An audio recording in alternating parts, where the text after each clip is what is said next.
Drawing room में एक पिता और उसका बेटा बैठे थे। पिता पेपर पढ़ रहे थे और बेटा मोबाइल में व्यस्त था। अचानक ड्राइंग रूम में बैठा बाप दोनों को किचन से कोई कांच का बर्तन टूटने की आवाज आई। आवाज से बेटी को कोई फर्क नहीं पड़ा, किंतु बाप के कान खड़े हो गए।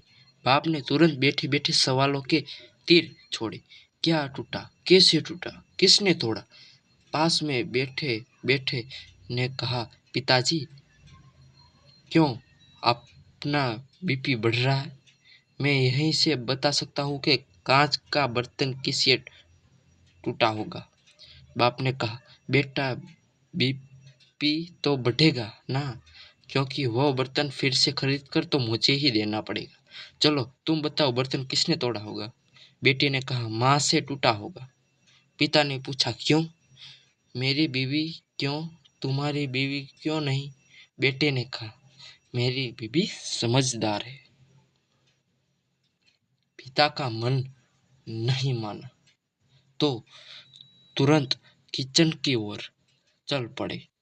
वहां जाकर पूछा कि बर्तन किसने तोड़ा? तो उनकी पत्नी सामने आई और कहा, मुझसे टूटा है। क्या करोगे? उन्होंने कहा, कुछ नहीं करूंगा, मैं नया खरीद कर दूंगा, मगर चीजें संभाल कर इस्तेमाल करना।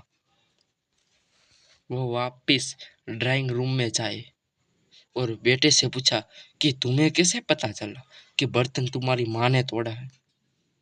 बेटा ने जवाब दिया कि अगर बहू से टूटती तो माँ तुरंत डांट की आवाज सुनाई देती, मगर बर्तन उनसे टूटा, इसलिए पीछे कोई भी आवाज नहीं आई।